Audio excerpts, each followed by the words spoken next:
Mga content creator for Mother Nature, kilalanin natin ang magkakapatid na Bulakenyong paglilinis ng maduduming sapa at kanal ang laman ng vlog.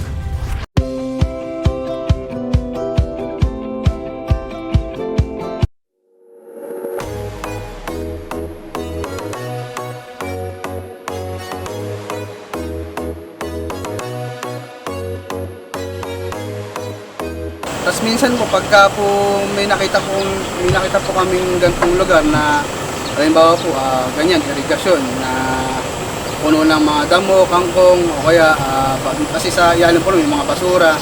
Yun po, tinatarget po agad namin na linisin kaagad.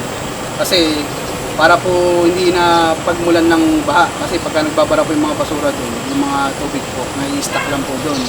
Kaya yun pong nilinis po agad namin para pagdating ng bagyo, eh hindi po tayo bahay.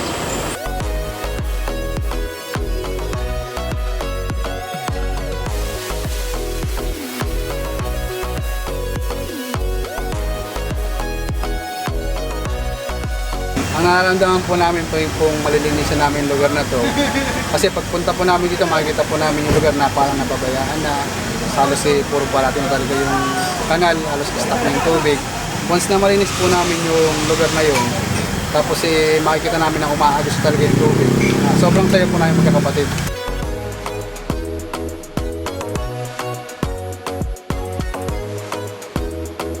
So ano to, mayroon kayong schedule every week or napupuntahan yung lugar?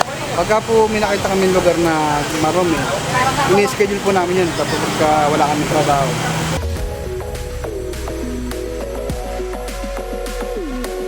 Guys, nilalangaw na ako. Ibig sabihin lang yan, amoy... amoy hindi na ako maganda.